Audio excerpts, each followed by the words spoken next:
Well, retail is a very good opportunity. A lot of people think retail is dead, and I can tell you it's not. It just smells Yeah. a little funny. But once you get into it, it's it could be life changing for the right products. Lunch with Noom, lunch with Noom, lunch with Noom, lunch with Noom,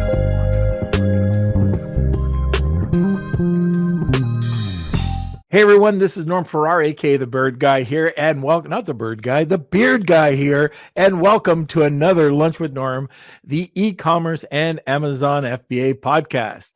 Today we're going to be discussing Amazon seller strategies, their fees, the programs, and the profits. We're also going to be talking about how this impacts, how the new fees impact Amazon sellers in 2024, how sellers can leverage and ship in product packaging program. This is brand new, and so we'll dig into that, and the strategies and innovations that our guest recommends. So stay tuned and welcome to the Lunch with Norm podcast, the e-commerce and Amazon FBA podcast. Okay, as mentioned, we're going to be discussing the Amazon seller strategies, fees, programs, and profits. Our guest is a dynamic leader at the forefront of e-commerce evolution, specializing in the realm of the Amazon marketplace. You know it's a beast. It's the Amazon. We're going to go down all the different tributaries. Isn't that corny? Okay, she is also the VP of Operations at Upper Echelon Products and the Head Growth Officer at ExecuSeller. Her strategic vision and deep understanding of Amazon's seller ecosystem empower the entrepreneurs and the businesses to thrive in this competitive landscape in 2024. And oh my gosh, thank you. An easy name. I blow John Smith, but I think I can get Rebecca Thomas. This is a first-time guest. Okay, now I think Kelsey's going to make me do a live read, and I shaking his head. So let's move over to Seller Basics. Hey, Amazon sellers, ever faced with account suspensions, ASIN hiccups, or IP headaches? Introducing Seller Basics, your Amazon account's guardian, which is $99 a month, or code NORM, $89 a month. Seller Basics offers a dedicated team to shield your business from these challenges. Plus, this membership offers free legal consultations from seasoned e-commerce attorneys. And guess what? There's no long-term contracts, and you can cancel with just a month's notice. You can view Seller Basics as your Amazon account's health plan, and you can check them out at sellerbasics.com. So sit back, relax, grab a cup of coffee, and welcome Rebecca. Hey, Norm. Hello. How are you? Doing good. I'm going to need to get more information on these stories you have. Yeah. We'll do that offline though, okay? Yeah. All right. Yep. But just as just a shameless plug, that's lunchwithnorm.beehive.com. I love it. Okay. So this is great. This is going to be an interesting story. First of all, I want to talk about your private label brand. You are the chief growth marketer. Is that right? Or officer? Head growth officer of ExecuSeller. Yeah, but yes. That's a reimbursement service offering. Mm-hmm. Okay. And then the private label brand, what was that called again? Upper Echelon Products. Yeah, now, Upper Echelon Products. Yeah. What is Upper Echelon Products? Yeah, that's a great question. So Upper Echelon Products, we actually started back in 2015, and we are a top 100 US seller as well. So, it's definitely been interesting in terms of the landscape of profits versus margins, right? Kind of the fees that was happening back in 2015 versus what we're seeing today in 2024. So I'm just curious. So I started back just around that time, a little bit before that, but the fees were nothing. They were very little. I mean, back in 2015, right, it was more of that third, right? It was more of that rule of threes. It was like 3%, like a third was Amazon, third was products, third was profits, right? But today, Amazon's getting, 60% now? And that rest of 40% is now what you're sitting with in terms of your product and your profits, right? Yeah. So margins are obviously the biggest deal when it comes to even the fruition of your product. Yeah. So I like talking to larger brands Mhm. about, yes, they're on Amazon, but the omni-channel approach, which I've seen that for years coming, but you have to be on. But what about retail? Have you taken your products into retail?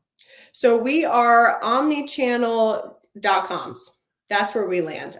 We've not done any brick and mortar because that's even a different packaging, right? That's a different audience, You're different absolutely packaging. right.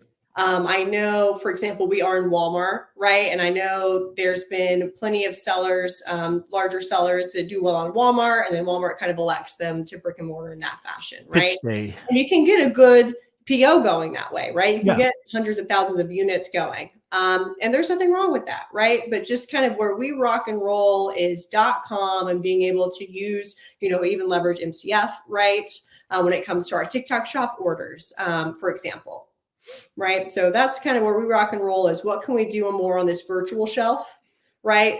Even through our PDP or like listings, right? Our product detail pages, being able to make sure that that vocabulary is sound, that we have the star ratings, we have the reviews coming in, really having that, Amazon leadership principle of customer obsession, making sure that they're happy. That's where we rock and roll, right? Because even a virtual shelf is very different than a physical shelf or even, kind of at the end there of your Walmart, let's say aisle, right?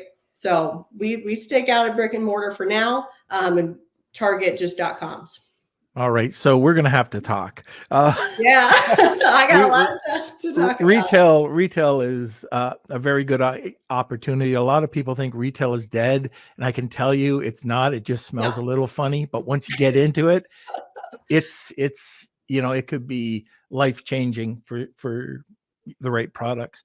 But Absolutely. interesting that you're like, it's great to hear that you're omni-channel, but retail is an absolute awesome opportunity. Now, that's not what we want to talk about today, but I was just wondering, when I talk to larger brands, I'm always wondering where they're showing up. And you said something incredible that we tell people all the time, even on the podcast, about retail packaging. You have to have a retail catalog, which isn't hard to do, but you have to know what to put in it, or you'll just, the buyer's just going to throw it aside.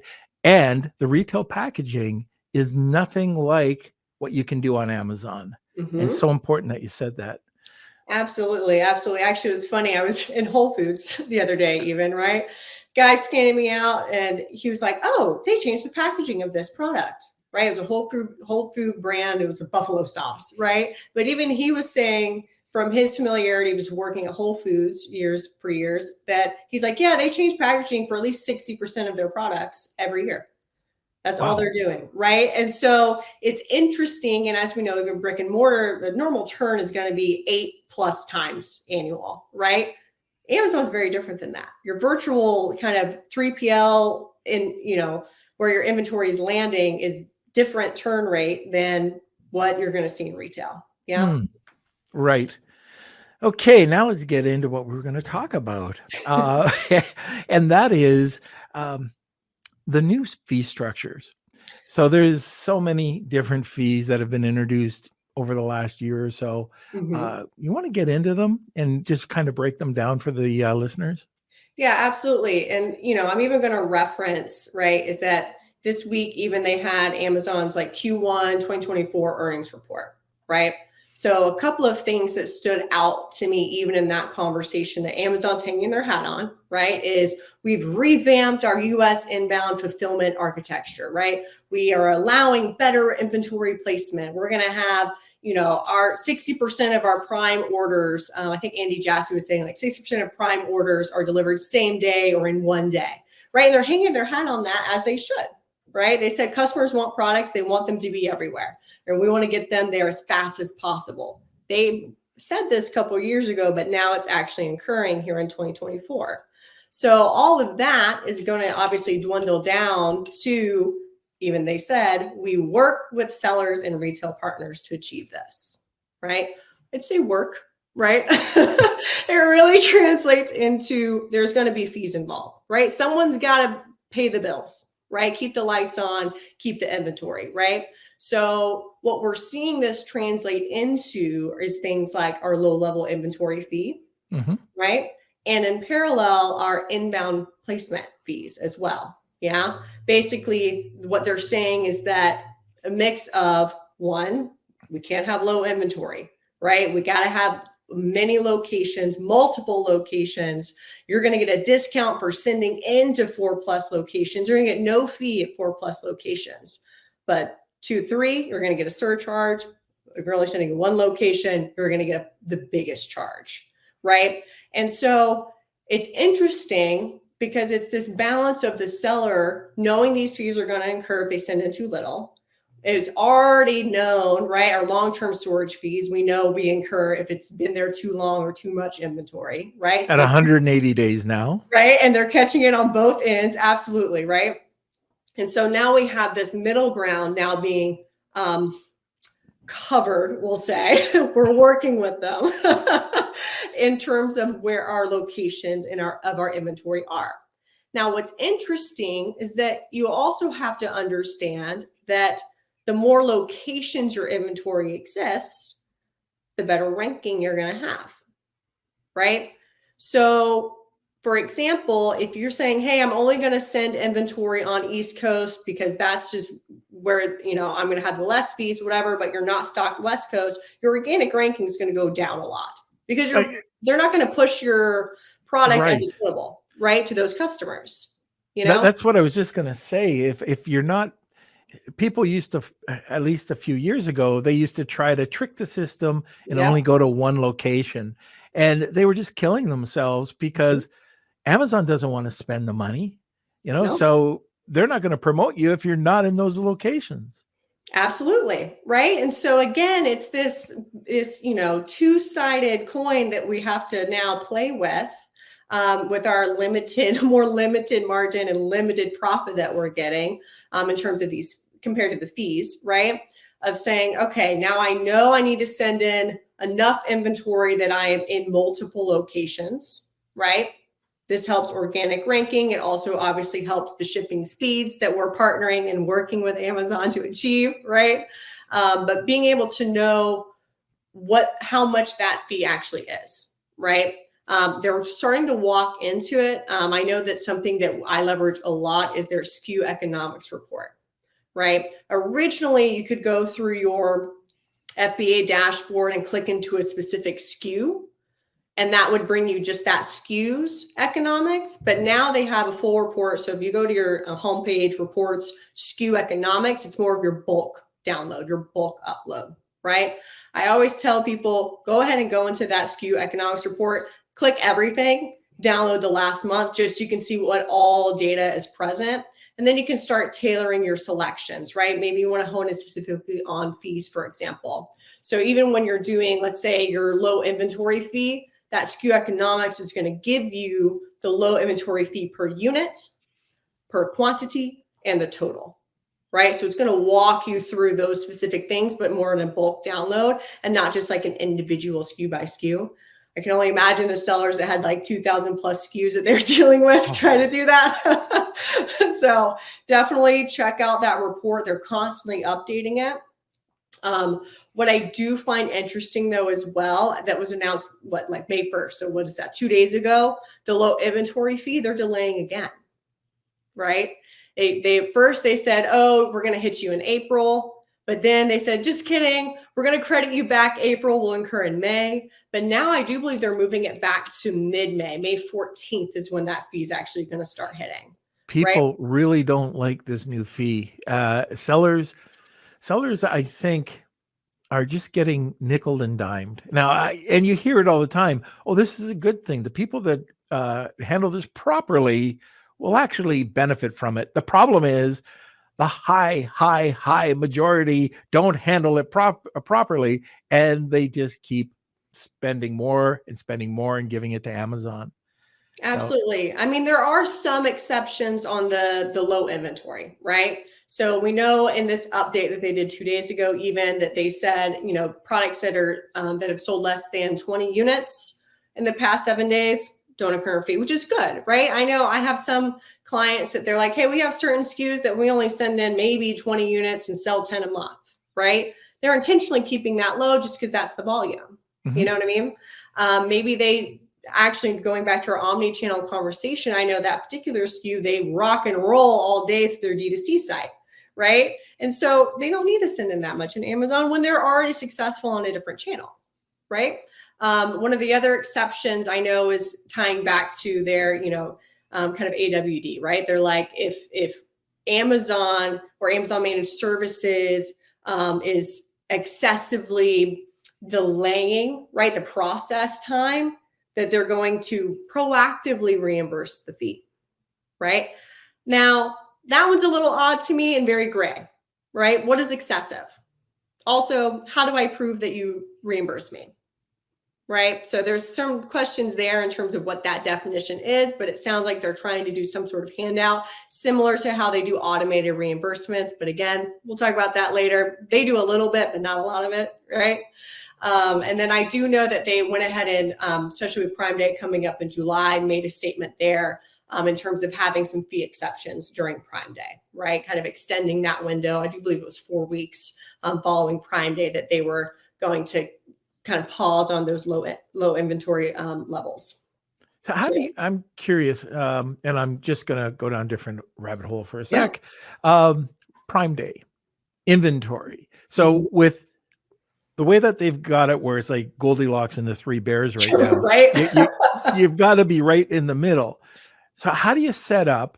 And you can use a 3PL, no problem. But how do you manage inventory going in for Prime Day and inventory going out? If you don't, especially if you're new, if you've never experienced this before, you might end up with a ton of inventory left over. And now you're going to get nailed for it. Could get nailed for it. Right. You get that 4-week window is what they're quoting, right? Yeah. And you're just praying, right? Fingers because crossed. something that a lot of sellers would say, right, is that forecasting, you're doing your best, right? At a certain level, you're just doing your best because you're going to have your random list here and there. Let's say you're in a lightning deal or a best deal. Those I'd almost take out of the equation, right? Because those are kind of more one-off events. You can't just base all of your inventory inbounding off of those one-off events, right? For Prime Day, obviously you're going to see some level of lift, in terms of your velocity. But if anything, it's just being very hawk, like when those events are occurring, send in just a little bit more than you need, especially now that you have a more of a 4-week window to help sell through, right? But I wouldn't overshoot it, because what you can do during those days is track it and say, okay, let me send in or plan my next replenishment to send in a little bit more inventory should I need that, right? Definitely the way things are set up, I would not overshoot what your current kind of forecasting replenishment schedule is. Okay. Yep. Very good. And just on the Prime Day subject, I hope with it, and I saw it last year and I was worried that, okay, first of all, there's a couple of Prime Days now, and then there's Pet Prime Day, and there's, yeah. and they're going to see how much they can get away with, of course. And the sellers, for the most part, are going to reduce their costs. They're going to, put up these coupons. They're going to put up PPC, and all their money's going to get sucked away. And I'm talking about people that aren't experienced with working with Prime Day. But all these holidays, all these Prime Days, it's another way for us to get fees sucked out of us. And we have to be very careful about this. This is a story from way back. Okay. This is a buddy of mine. I was helping him with his Amazon account. They did $750,000 on Prime Day, and they lost money because they didn't watch the fees. They lost a lot of money. And it's, to this day, it's the same thing. People hear about Prime Day. Now, brand awareness is one thing, right? Right. If you want to get, people to your brand new brand and you want to lose a little bit of money, hey, great. Get it out, especially if it's recurring. If Mhm. it's a bar of soap or if it's, a beauty product, get the brand out there. But if you're not doing it intentionally, you got to be careful. You really do. Absolutely. And luckily, they're allowing and saying, for example, they have the FBA new selection program, right? As Yeah. well. So that basically is new products, right? I do believe that's first 180 days or so of that parent ASIN. So, if you do multiple variations or colors, let's say, that would be considered new to FBA ASIN. Now, I will throw a caveat out there. Having launched some new products recently, got to make sure that they're on there. They're supposed to auto enroll, but I've noticed some of them, for whatever reason, right? Amazon's, again, really great, but it's hard to be great at the volume of sellers that they have, right? So do double check that that is occurring on there. You can enroll it. There's a reason that they have an enroll button on there as backup. So do spot check it and make sure your ASINs are in there. Yeah. Again, that's going to give you a little bit more wiggle room when it comes to these low-level inventory fees, even the inbounding fees as well. Yeah. I know, a third component people and other sellers are testing out as well is leveraging like AWD, right? So Amazon warehousing and distribution, because that also allows you to kind of avoid incurring some of these fees that they're implementing. The only caveat I'll say there is that they are auto replenishing. Let's say your product is very seasonal, right? They're not looking at what you're coming into. They're looking at what you have done, right? So even what they've stated with the low inventory, excessive delays, right? If it's our fault, then we won't charge you those fees, but still you're losing control of your replenishment schedule and your volume, right? Maybe that's going to work for some ASINs, especially if they're not very seasonal. Let's say that they're pretty standard annually. Love it. Try it out. See if that works for you. But if it's a more volatile ASIN or very seasonal, I would suggest maintaining more control there, right? Do you use a 3PL to manage your inventory? So yes, Yeah. We leverage 3PL. How important is it for new sellers or intermediate sellers to use a 3PL and not just to send everything over to Amazon? So it goes back. We take a large step back. It goes into even, kind of that 60%, 40%, your products to Amazon fees, right? And your margin overall, So obviously in a perfect scenario, there would be no touch points between your vendor or your supplier directly to Amazon. Goals, right? Can you do that all the time? No, right? So you're on one hand, again, it's that juggling or balancing act of really knowing what is the life cycle of this product. How many touch points am I putting in here? How confident am I in my replenishment schedule, even with my vendor and my boat shipping and my air shipping? There's different charges there, right? So it's a lot of bookkeeping. Yeah, for sure. That's what it comes down to at the end of the day, right? Is understanding your product. And what I mean by that is the cost of those goods, right? Inclusive of how many touch points or shipments of those, right? We might have some products that go D to A, direct to Amazon. Love that. Can't do that all the time, right? Sometimes you got to boat ship. Sometimes you got to go from there, maybe to your 3PL. Maybe some go to 3PL, others go D to A from there. You got to figure out what the by SKU kind of costs are, right? And all of that, again, to me, bakes really well once you know your kind of product history. By the time it gets to Amazon's SKU economics report is where it kind of really kicks in to say, and then here's all the fees and other things that are occurring on the ASINs at these times. Right. So Right. right now, what have you seen to be the biggest fee suck in 2024? So inbound placement is the hardest one, right?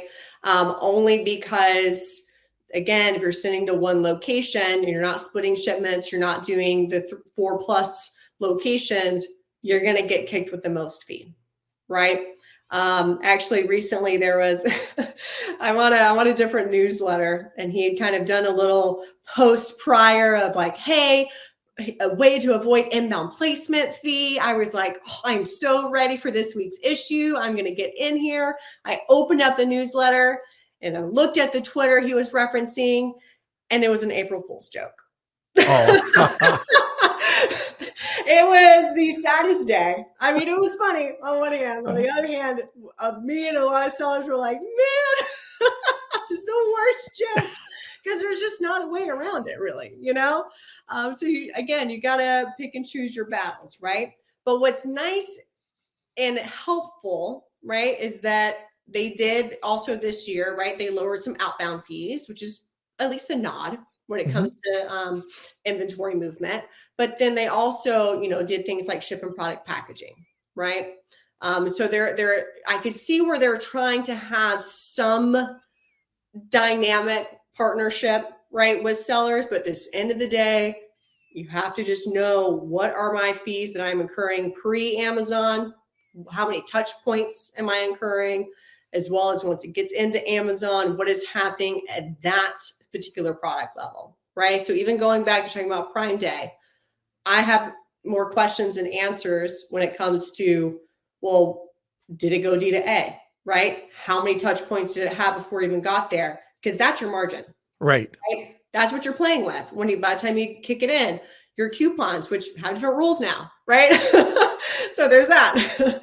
How steep of a discount can you do? Is it even eligible for a lightning deal or a best deal, right? Because we're noticing even certain SKUs that do very well aren't even showing up on a lightning deal, right? And so there's something else happening on Amazon's back end, and they're doing a lot of changes, right? And not necessarily announcing everything that they're tweaking on the back end. I mean, even right now as we talk, I'm sure you're aware that Seller Central's down for a lot of people right now, right?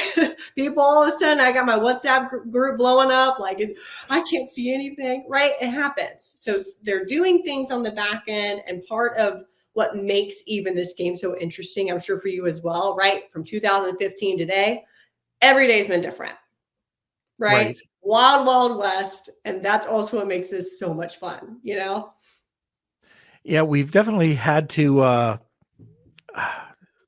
be resilient over the last few years. But, we always rise up. Yeah. Okay, here's another question. Because you're in the top 100, have you ever thought about, is it worth it? With every time you start doing something, all of a sudden you get kicked, and you get kicked, and you get kicked, and you get these emails, and you get kicked. Are you still making money, or are you taking a look at different platforms? And I know you're omni-channel.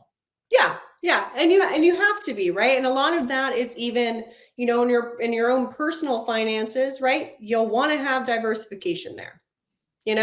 Same thing in a business. You'll want to have diversification in there, right? Because even on these omni-channel experiences, it's brand recognition.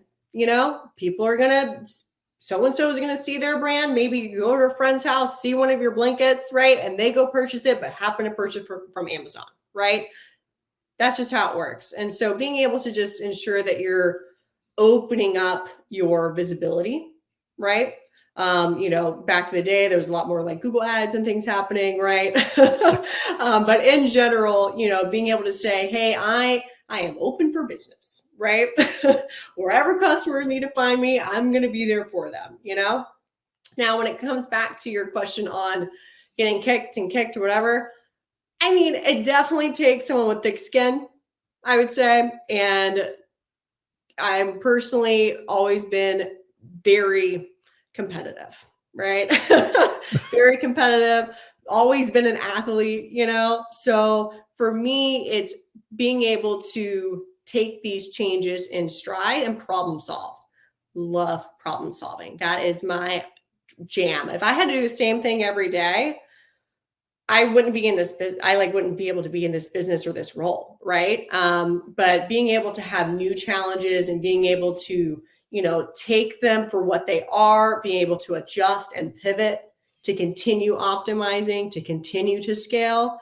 That's the fun part, Right. you know? Yeah, I'm with you. That is the fun part. Something very different on this podcast, and it's called the Wheel of Kelsey. That happens at the top of the hour. And this is when we have for the most part, we have our guests give away a product or a service. Mhm. And to enter that, you have to do hashtag Wheel of Kelsey, tag 2 people, and you get a second entry. Rebecca, what do we have today? I'm excited. So today's prize is coming from ExecuSeller. It's going to be $400 of ExecuSeller reimbursement credit. So that's just $400 in your pocket. That's $400 in your pocket. Basically, what we'll do is run some reimbursements on your account, get that money in. You got $400 credit with us just for winning this prize, right? Perfect. And on top of that, you got something for everybody. Yeah. So if you want to book with us, an introductory call. You don't want to have that stagnant every day in and out. Okay, when we get back, I do want to talk to you a little bit about Buy with Prime, but I've got to go over to a sponsor. Kelsey, can you throw up start, scale, exit, repeat? Okay, my buddy wrote a book. It's going to go blurry. Let's see if I can get it in. There we go. Start, scale, exit, repeat. It's by Colin C. Campbell, an old friend of mine, 20, 30 years now. We've been buddies. And when I got to know him, he had his first or second business. He's gone through tons, and he's had some great successes. He's had some great failures. It's all in this book. And the nice thing, we were just talking about resilience. He talks about it in here too. And he's talking to people like Vern Harnish and Joe Foster, the founder of Reebok. He's got 200 interviews in the book. And the beauty of this book is that he breaks it down into start, scale, exit, and repeat. Then he has sections, 4 different sections within each, and then subsections. I would almost call it a reference guide for entrepreneurs. So this is an awesome book if you're going through your entrepreneurial journey, no matter if you're at the start of it or you're trying to exit.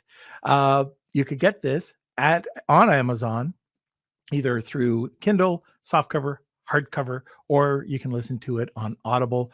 And this has been the #1 bestseller in 15 different categories, I believe.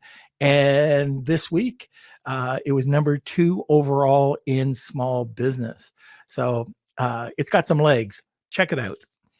Okay, now we're back. Anytime, Kels. Anytime. Okay. So one of the ways that I try to see where you could pick up that extra margin, extra profit, was through Buy with Prime. But as popular as I thought it would be, I don't see a lot of people, venturing out and launching their own product on Shopify and using Buy with Prime. What do you think about it? So we have some of our D2Cs that we've leveraged Buy with Prime because I will say they're actually a really great team to work with. Absolutely. I mean, Amazon has a lot of teams. I've worked with a lot of their teams, and this particular one is very much so there to help. And their kind of instruction guides and setup are very useful. And it's a good option, right? Do I think that it's going to necessarily help with the fees that are coming in and out? No. In that regard, I would pivot more towards the programs like SIP, right? Right. And we'll talk about that right after this. Yeah. Okay. Well, let's talk about that then. So SIP and product packaging. Ship and product packaging, SIP, it actually used to be called SIOC, ship and own container. That was the beta name a little over a year ago, when they were first running through that beta program. So just know that it is interchangeable in that way, that SIOC, SIP, same thing, right? What's nice about SIP is that first off, they're obviously in US, but they're also in Canada and Italy and Spain and Germany, UK, France as well. So you have a lot more marketplaces of which you can lean into this, should you be in those marketplaces, right? On a high level, what's nice is that they do have a full enrollment portal now. And in general, it's allowing you to say, hey, my product as it is today would be able to pass a drop test. And in doing so, the product would still be intact, the packaging would still be intact. There wouldn't be any like breakage or damage issues in that way. That would automatically remove you from that program or that SKU from that program, should that incur, right? But it allows you to get a discount. Now, in reality, if you zoom out, yay, I'm glad as a seller I get a discount, but also know that means that Amazon gets to save a box, right? They're not putting your box in a box. So it's a win-win both for Amazon and for you as well. What I also like about this program, back in the day, they had more of this like hassle-free, packaging, right? That they were trying to float. That frustration-free packaging. Frustration-free packaging. Yeah. Yes. But it wasn't very clear to customers that it wasn't going to ship in a box. And so they were more upset. Let's say it was a birthday gift, right? And they're like, I sent this to Norm and now he knows what it is, right? But for this program, it's very clear on the buy box. This ships in the manufacturer's packaging. The customer at that point, do they, when they ship it, uh-huh. So I know this when they slap labels onto the products I send over to them. I've stopped that. I do it myself or I have it printed on the box, but they don't care. And is that the same thing when they ship your product out? They'll just slap on a big shipping label right over top of your brand, or do they try to put it where it's, if you leave the side of your box blank, will they use that or will they just destroy your box? They're going to put it wherever they want to. That's what I thought. They're going to put it wherever they want to. And typically I've seen it more so that land closer to your barcode, but not on top of your barcode, right? Right. But more so in that real estate. But in general, what it allows for is that, let's say that you have a product that comes in a box already. They're not putting your box in another box with right. Right. So that's where the fee savings comes into play. I've seen it on our ASINs. I have some that are closer to a 10 or 11 cents per unit. And then I have some that's actually up to like 20, 25 cents per unit. So really, depending on the full size and weight of your product, you have a good wiggle room there, right? What's also really nice about this program is that you can self-test, okay? So it does cover both rigid, which would be like your color box, versus your flexible. So it'd be like your poly bag or your shrink wrap, right? It covers both. They have a very clear SOP in there, which I'm surprised, on how to even do that self-drop test, right? For even, love my office manager. She did this for me last week. She was like, it's the weirdest project, but I'm here for it. And so just kind of talk through how to run those drop tests, what photos they need, and we're able to get those savings coming in. Yeah. Now, I understand the rigid packaging, the corrugate cardboard, the micro corrugate. What about like, let's say coffee, for example? They have the Ziploc or foods that come in that. Can you send that out, or are they worried about the product being crushed? That's a great question. So they have criteria when it comes to flexible. So just read through their guidelines. Yeah. It would say specifically, obviously if and you should also know your product, right? And that's why the self-drop test is great. You didn't pay the $75 to have someone else do it. Okay. You're going to drop your coffee in your bag. And if you see coffee spewing everywhere, maybe not seek enrollment, right? It didn't pass, but it does kind of give those guidelines of like if the exterior for flexible is like plastic or paper and kind of what that looks like and their expectations there, right? Also, is it heat sealed? Is it taped? And they kind of have a form field for you to fill out for that, all through their portal. I will say that their SLA is running closer to like 10 days now. So just know that, okay? It's not our seller support. It's not your SaaS team or whatever that has like a 2-day SLA, okay? This team has a longer, currently, as of today, or yesterday when I was speaking with someone on that team, it's closer to like 10 days, okay? 10 days. pending. But Okay. what's also nice, if you have, it's nice because you get to submit through parent as well, right? So let's say you have a blanket, right? And you have 7 different colors. You don't need to do every 7. Okay. Just pick one, especially this is with the caveat that they're all packaged the same. Okay. Right. So let's say they're all packaged the same. The only difference is color. You only have to drop test through one of those, provide them the photos. And when you provide it, you can say include all 7 of these. Right. So then all 7 of them get the discount. Ah, all right. Yeah. Mm-hmm. Are there any other cost reduction programs or anything that you can talk about that'll help sellers? So cost reduction, the pinnacle for that is SIP, like we just discussed. Yeah. I would definitely do a call out as well for reducing customer returns. Why? Because remember, 2 days ago, they finally released what those returns threshold, the processing fees are going to be, right? Now, they do that at the top level category.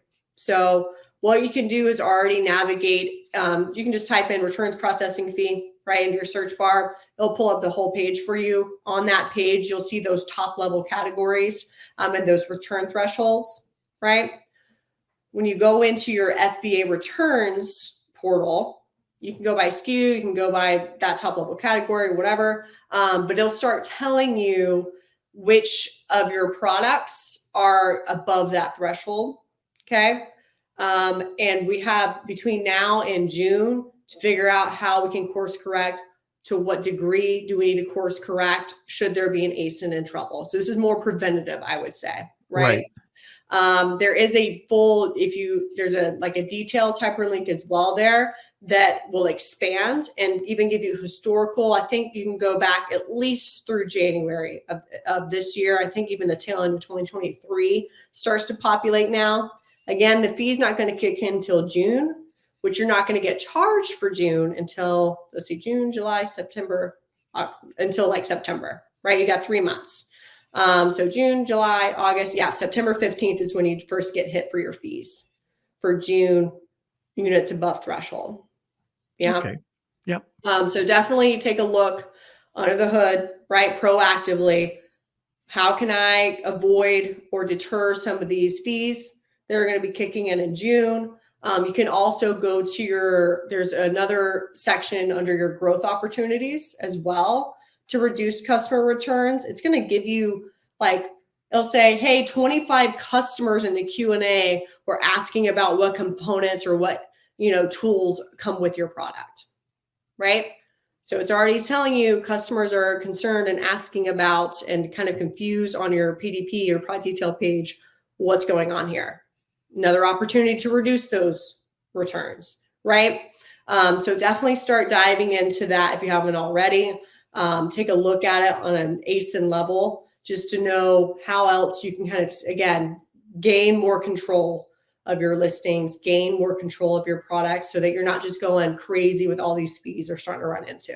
Yeah. Yeah. And one of the things you can do too is, this is like almost roll your eyes. It says, we've talked about it so much, but ChatGPT, you can upload. One of the things that we've done is we've taken guidelines or TOS, uploaded it, and we can take, if you go into your Seller Central, you could take the daily or weekly updates and update it. So you've actually got a chat going where you can ask it questions, and it works. It's very efficient when you go and use when you upload all of these documents.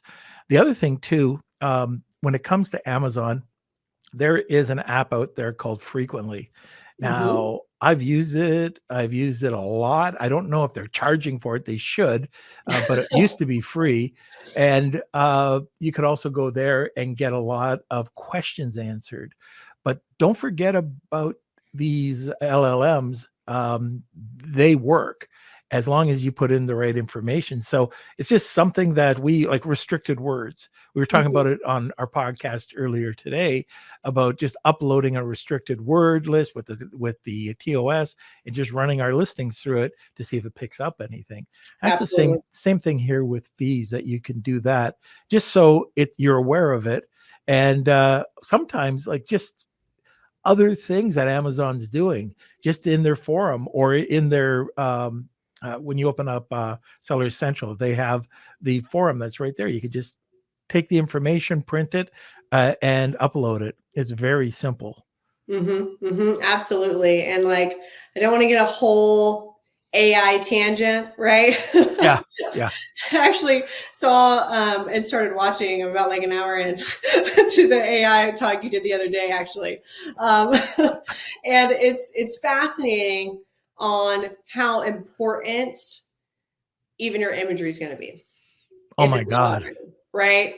That we already knew main image is important, right? Your vertical shelf, but now it's all of it, right? It's all of it. And it's having AI understand your image. Yes. Right? It's not just, hey, let me riddle in my keywords, right? And this is how the search terms are going to go, the kind of recognition there. Now it's more so, well, who is looking for this product and how would they use it? Right? Even Rufus, for example, that coming through, they're not saying, I'm looking for a blue beach blanket. That's not what they're saying, right? They're saying, I'm going to the beach. What do I need? Yep. Right. And that image has to portray it. We were talking about this a little earlier today, and talking about the image has to, you might think you're showing the benefit or a feature of your image, and it comes across completely wrong. So you have to run these through apps to make sure that it sees your image the way you see it. And finally, stop writing books on your image. Just bullets, if anything, just bullets. I always say Burt's Beeswax does an incredible job whenever you just check them out of like, oh, that's chocolate flavored. I want it. It looks, I'm hungry. I mean, it looks so great, the images that they use. And they had no font on it, at all, nothing. And I know we're going down a different route here, but the other thing I want to talk about, cost savings, and this is something that you're involved with, is reimbursement. Yeah. Reimbursements. Absolutely. Just a little context there. So, as I mentioned, right, VP ops for this, high level settler, right? There's obviously a lot of reimbursement opportunity there. Now, what started as this, in-house cost savings initiative of, okay, let's kind of learn from the best and be able to understand what they're doing, how they're doing it, take ownership of that so that we're not forking out that 25% fee, right? So that's where it initially started. Now, in that research, it was fascinating to me. And I even at one point had 5 different providers all on our account, and they were all picking up different things. Yep. Right. And so it was just telling this story of, well, what reimbursement types is each provider covering? My curiosity of, why aren't you covering everything? Like I want every dime, Yeah. As a seller, especially with all these fees, right? I want every penny I can get back, and so, and kind of compiling all these learning lessons, being able to bring it in-house and have a higher ROI and win rate happening, it was successful for our company, right? Now, of course, we started saying that that's what we did. And our friendlies started saying, well, can you do that for me? Right? And of course, I am customer obsessed. So I'm like, sure, absolutely. Like, let me train up one of my specialists. We'll get the permissions needed on your account. We'll take this over for you as well. That started doing well. They started referring more people, thus naturally rolled into ExecuSeller, right? So here we are today. On one hand, we're new. On the other hand, we've been doing this for a couple of years, just kind of on the back end for our friendlies, right? And other executive sellers that we know that have like higher catalog volume. But really what we're coming into this is from a seller's perspective, right? Not a sales pitch. This is not, you're not one of the thousands of people of which we only do the 4 reimbursement types for you. We're covering any opportunity that we find because each seller account is so different, right? It's kind of like a mechanic, just because your car comes in, right? You got to look under the hood. Each car is going to be so different when you start getting into it to understand what the opportunities are, right? And so it's been a really wonderful journey that we're opening up to all FBA sellers. And we, cover full North America. We cover UK, EU as well. And just saying, hey, we are happy to take this consultative approach to let you know, here's what we see, right? Here's what we've known for the last 18 months on your account, what Amazon has automated versus what perhaps the casework is happening on your account. Maybe you have someone internally already helping you. Maybe you already have a provider, right? We'll just kind of get a pulse check to know what that is.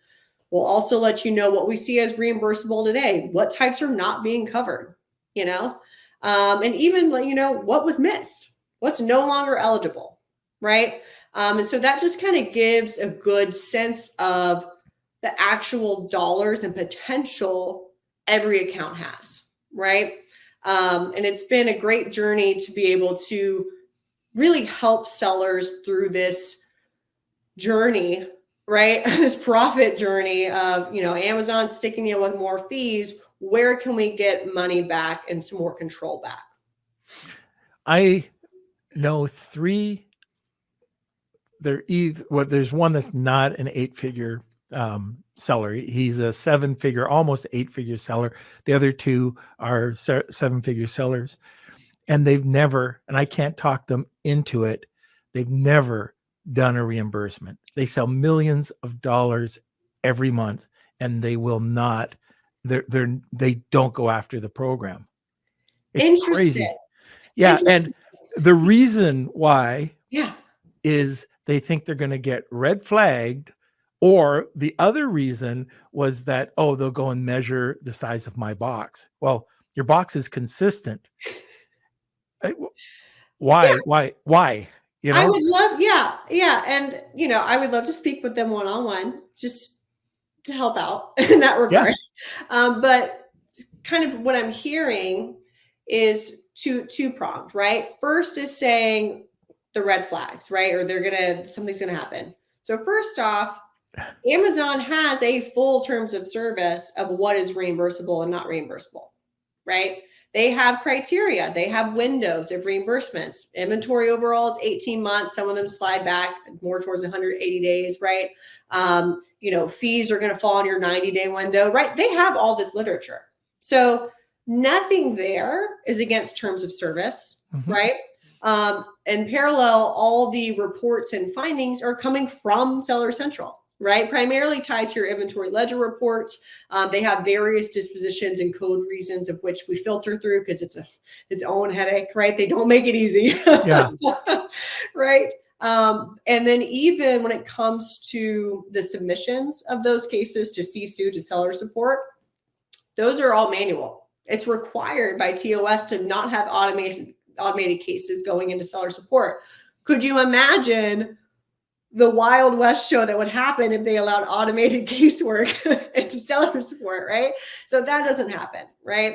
What I'm also really proud of, like the team that I've built up, is that they are rock stars with seller support, right? They are not just a VA. They go through months of training before they're even allowed to get on an account, because mostly it's not necessarily the identifying of events. That's one component, but how to communicate with seller support. We all know their first response is an automated template. Right? And that's what pops up on their side. They hit send, they did their job, right?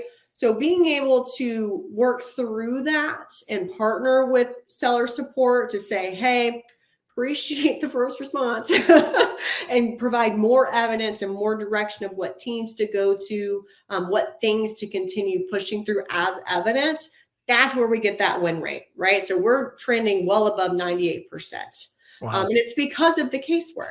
And we're seeing some cases take longer, especially if you got a good dollar amount tied to it, right? Some are easier, quick wins. You'll see that reimbursement right away coming into your transaction report, right? Your payments view. And then others, we're doing casework. I've had some cases that we will keep open and continue conversations for 3 months even, because it's worth it, right? Yeah, absolutely. But one of the things these three have in common, and it just shows you, if you kick people enough times and hard enough, they're afraid. They're afraid to bring it up because they've been removed so many times, especially the one, it's a beauty company, and it's a chemical that they put into the beauty product, which is 100% within the guidelines that you can put it in, but they've been removed 5 times. Yep. And they're afraid to go and do this because of that. And Amazon's just, I wonder if this is just part of Amazon's culture. They'll hit you, they'll hit you, they'll hit you. And then, I better not do that. And they save money. It's funny that you bring that up. I actually had a client earlier this year come on. Obviously, we're tackling reimbursements for them. But there was a educational curve when it came to, he had a product that was being flagged as like a restricted product, and he tried an appeal, I think back in November even, and then just kind of gave up from there. We have that reinstated for him already, and it's because of even the conversations we're having now, right? We're looking at people to people, we're looking at sellers, right? That's how we view things. And so even if that starts technically falling outside of our scope, you got me on the line, and I talk to all of our clients daily on what can we do to help partner in those wins, right? And so it's been a real fun journey to even get to know as many sellers and as many clients as I do, but being able to really help them, again, get ownership of the money they deserve back. In general, with reimbursements, I know with us specifically, you're going to get 1 to 3% of your gross revenue back, right? So that's it. It's already there. It could be yours, right? It's a win-win. Free money, right? There's not an upfront charge. There's no hidden fees. There's not like some sort of. I had one reimbursement provider that threw in a hidden in their terms and conditions a 3-month type of like cancellation notice. We don't do that, right? If you say, Rebecca, I'm good, I'll be like, okay. Right. Sounds good. But I've never had that happen, right? Everybody, we partner with you. And that's fantastic. So we're coming to the end of the podcast. This was awesome. I only got 1.5 questions. And I have a bunch that I was going to ask. So you're going to have to come back. I would love to come back. Oh, that would be awesome. Version, Yes, live next time. I know we didn't talk about remote fulfillment. We have so many things to talk about. So we'll do that on the next live version of this. I love it. But if you have any questions, just make sure you put them over in the comment section or post them in the WhatsApp group.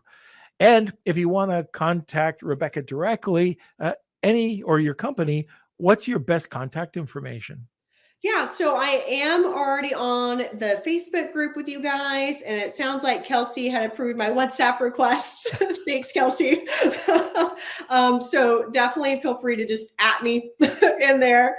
And then in parallel, I'm on LinkedIn very actively, Rebecca Thomas. And then if you want to learn more about ExecuSeller as well, execuseller.com, all of those bookings come directly with me as one-on-one. So plenty of ways to contact me. All right. So we're going to go over to the wheel. If you haven't put in hashtag Wheel of Kelsey or tag 2 people, you get a second entry. Do it now. You've got a few seconds to go. Kels, let's go over to an ad and then over to the wheel. Facing cash flow challenges with your e-commerce business? Discover Viably, your ultimate financial ally. From real-time sales data integrations to immediate funding access, Viably is here to support you. Plan your growth with their free tool for online sellers and engage with specialists whenever you need. Extend your cash flow with Viably. All right. Now, Mr. Kels, the wheel. It's time for the Wheel of Kelsey.